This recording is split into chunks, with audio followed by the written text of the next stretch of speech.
Olá, seja muito bem-vindo, seja muito bem-vinda a essa videoaula.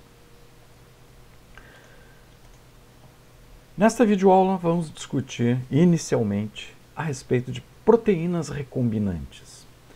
Para tanto, vamos usar um exemplo já bastante clássico, já faz parte dos livros-texto, onde analisaremos então um exemplo da utilização de proteínas recombinantes em veterinária.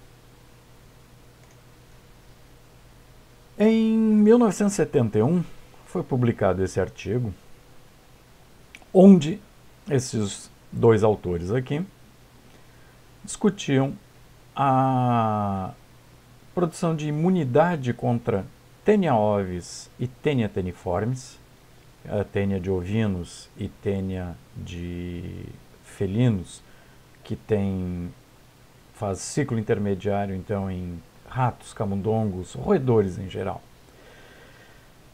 E essa imunidade foi obtida através da multiplicação de larvas em câmaras obtidas com membranas de filtração. Vamos esclarecer um pouco o que foi feito nesse trabalho. Então, essencialmente, as larvas de Taenia teniformes e Taenia ovis, elas foram incluídas dentro de membranas de filtração que não deixavam essas tênias saírem de dentro dessas membranas, mas permitiam a passagem de macromoléculas proteicas, por exemplo. Isso foi implantado intraperitonealmente em ratos e ovelhas. O que foi visto? Que estes embriões, então, de Taenia teniformes e de Taenia ovis, eles induziam uma imunidade bastante alta, que inclusive foi determinada por um desafio com ovos, desafio oral, para ver o desenvolvimento das tênias. E outra coisa interessante nesse trabalho clássico é que a imunidade se desenvolveu sem que houvesse contato direto entre a célula hospedeira e o parasita. Ou seja, alguma coisa produzida pelo parasito difundia através dessas câmaras, dessas membranas de filtração implantadas intraperitonealmente, e essas proteínas que difundiam induziam a imunidade que era protetora. Esse trabalho, então, foi feito lá em 1971.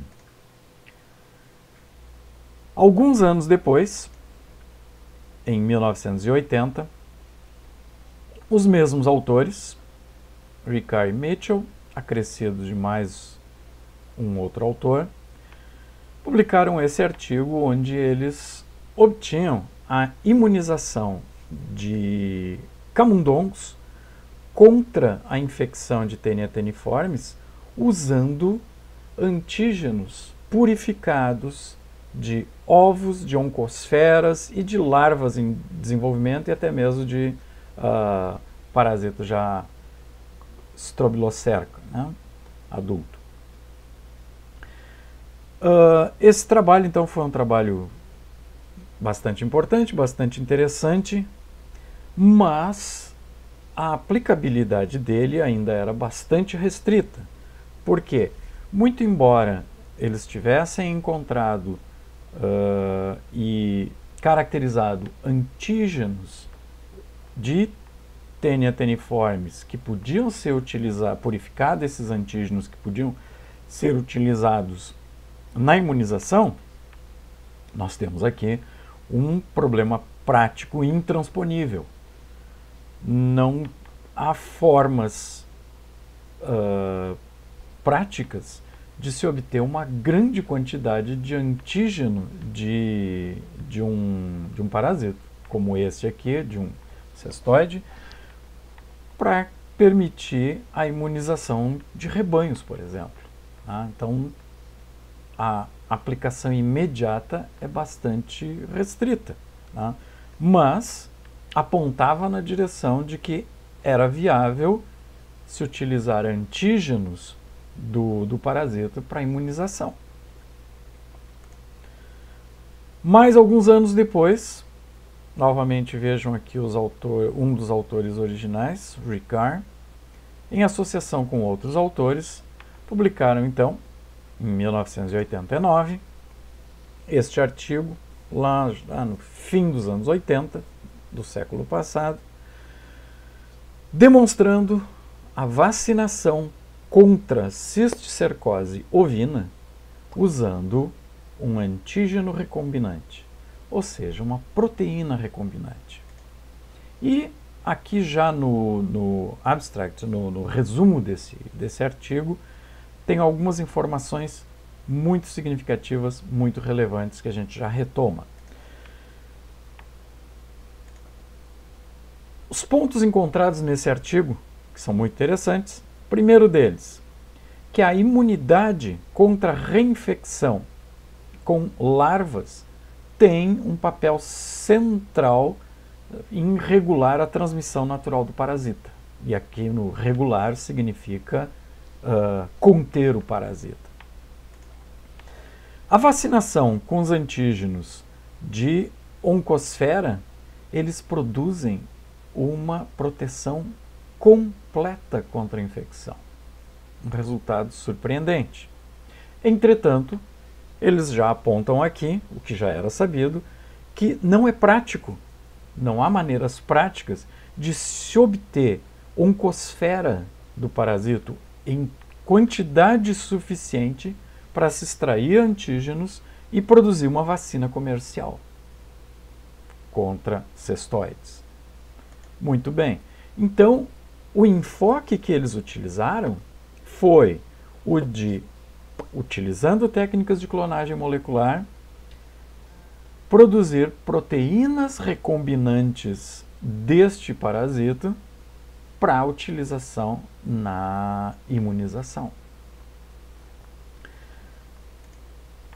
Então, neste artigo aqui, retomando, esta frase aqui do resumo, que é o que nós discutiremos na sequência, que então nesse artigo eles reportaram o primeiro exemplo de expressão em Escherichia coli, foi expressado em Escherichia coli um antígeno de Taenia ovis para ser utilizado em imunização.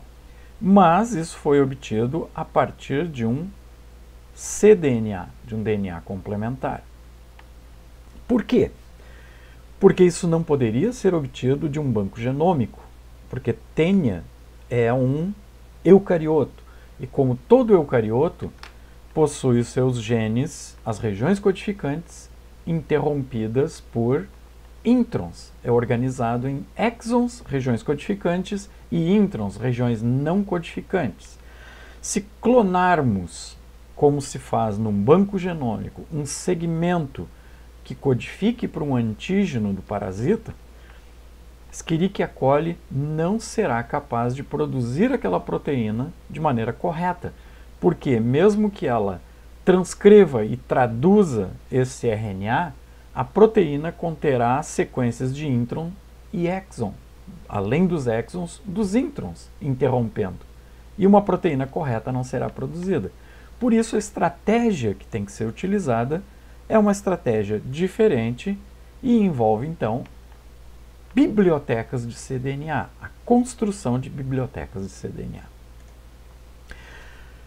Vamos fazer uma muito breve revisão do processo de transcrição do DNA, que envolve, então, a ligação da RNA polimerase com o sítio de início da transcrição, onde essa RNA polimerase, então, desnatura o DNA, naquela região ali junto do sítio de início da transcrição, e a partir dali a RNA polimerase introduz um a um os nucleotídeos do RNA, aqui em verde. Então, se a fita molde, essa fita aqui de baixo, está sendo usada como molde, ela tem seus 5' na direita e o 3' na esquerda, logicamente, o 5' do RNA mensageiro está aqui à esquerda, porque o RNA mensageiro é sintetizado de 5' para 3'. E esse processo, então, prossegue até que a RNA polimerase encontre um sítio de terminação de transcrição, onde ela desliga do DNA e libera o RNA mensageiro.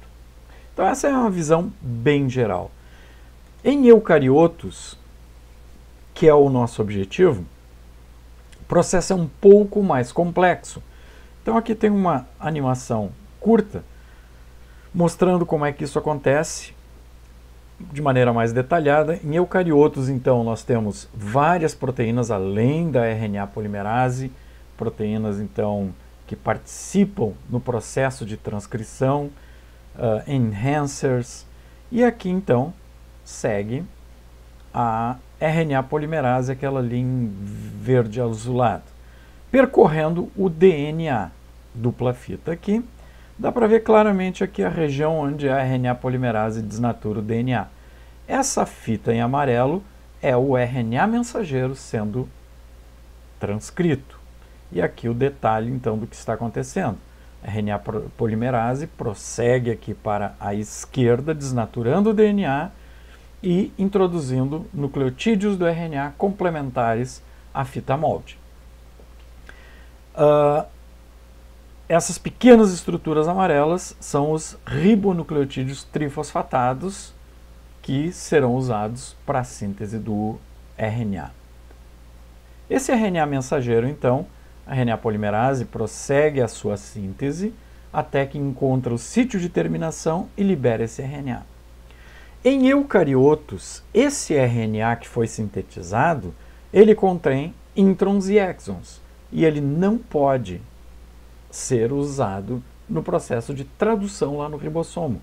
Então, antes de sair do núcleo da célula eucariótica, ele sofrerá processamento. Como é que isso acontece? Nós temos aqui, de maneira muito esquemática, um RNA, uma sequência de DNA aqui em azul, aqui marcado o sítio de início da transcrição, aqui o sítio de terminação da transcrição e as regiões de exons em e as regiões de intron neste DNA, assim que esse gene está organizado. Os exons, regiões codificantes, introns, regiões não codificantes. O processo, então, de transcrição em eucarioto, a RNA polimerase se liga na região apropriada, inicia a transcrição de um pré-RNA mensageiro, que contém sequências de exons em verde escuro e introns em verde claro. Então esse RNA mensageiro, ele tem que ser processado antes de sair do núcleo. Primeira coisa que acontece é a introdução de uma 7-metilguanosina, também conhecida como CAP, este aqui, essa estrutura, simplesmente para proteger o RNA das exonucleases 5', 3', para ele não ser degradado. Próxima coisa que acontece com esse RNA é a adição de uma cauda de poli-A. Então são nucleotídeos de adenina que são adicionados depois que ele é transcrito por uma poli-A polimerase. E, finalmente, nós temos o processo de splicing, a remoção dos introns e o fusionamento dos exons. Né? Na verdade, o processo de splicing, que aqui foi de maneira muito esquemática representado como acontecendo em 2 etapas, não é assim. A remoção dos introns se dá simultaneamente com a fusão dos exons. Então aqui nós temos um RNA mensageiro eucariótico, agora maduro e pronto para ser traduzido no ribossomo, no citosol da célula. Então, num RNA mensageiro, em algum ponto após a região 5' nós temos um códon de iniciação, um AUG, e lá, né, próximo da extremidade 3' nós temos um códon de terminação, que são os sinais que o ribossomo vai reconhecer onde iniciar a tradução, a síntese proteica, e onde parar a síntese proteica. E entre um e outro nós temos triplets. A cada 3 nucleotídeos, aqueles triplets que cada um deles codifica por um aminoácido diferente na estrutura da proteína. Muito bem. Como é que podemos sintetizar um cDNA? Um cDNA, e esse C é de complementar, é um DNA complementar a um RNA. Então essa aqui é a estrutura de um RNA. Todo RNA mensageiro eucariótico tem uma cauda de poli-A. Essa cauda de poli-A é o que permite que seja adicionado um primer de timinas, que é um primer universal. Ele funciona com qualquer RNA mensageiro eucariótico, porque todos eles têm essa cauda de poli-A. Relembrando que essa é a extremidade 5' fosfato do RNA, essa é a 3'. Esse primer que hibridiza, então, um primer de DNA, um primer sintético, é essa extremidade 5' dele.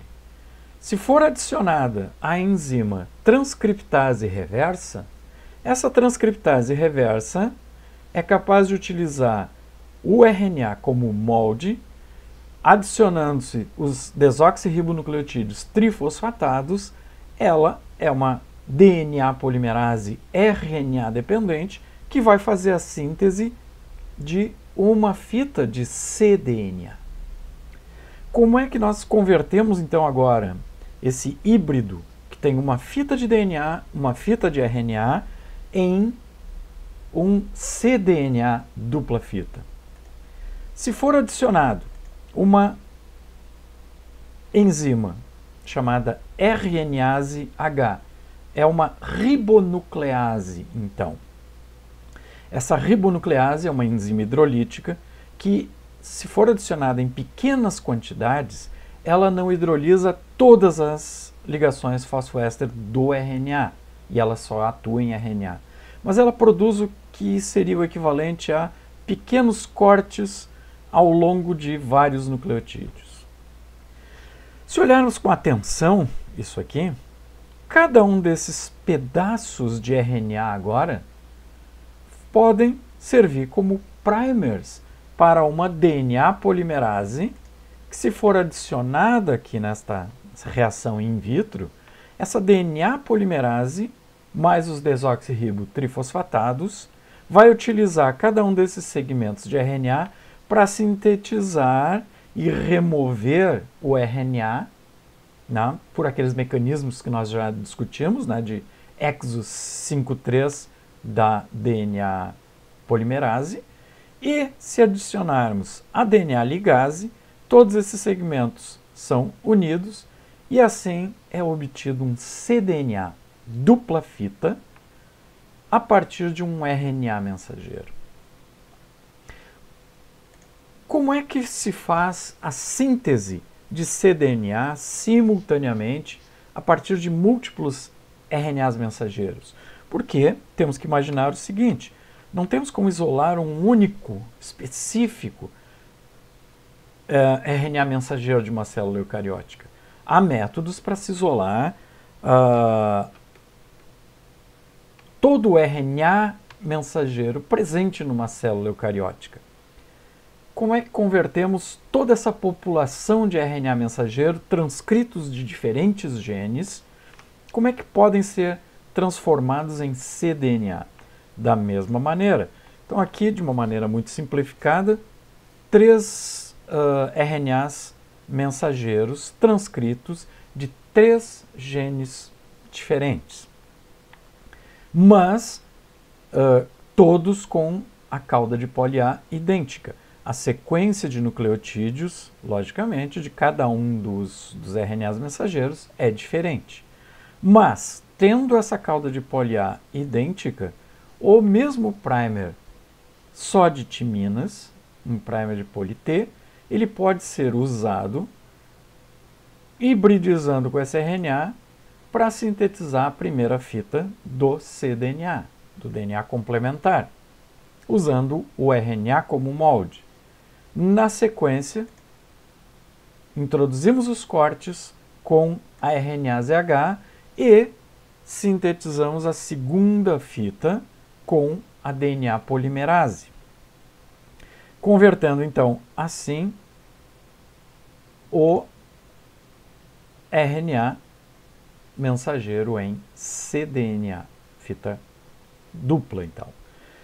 Cada uma dessas moléculas agora, elas podem ser clonadas num vetor apropriado, por exemplo, num plasmídio, introduzido em Escherichia coli, e agora, esta sequência de DNA, quando for transcrita e traduzida pela Escherichia coli, pode gerar uma proteína funcional, porque os exons agora não são mais interrompidos por intron.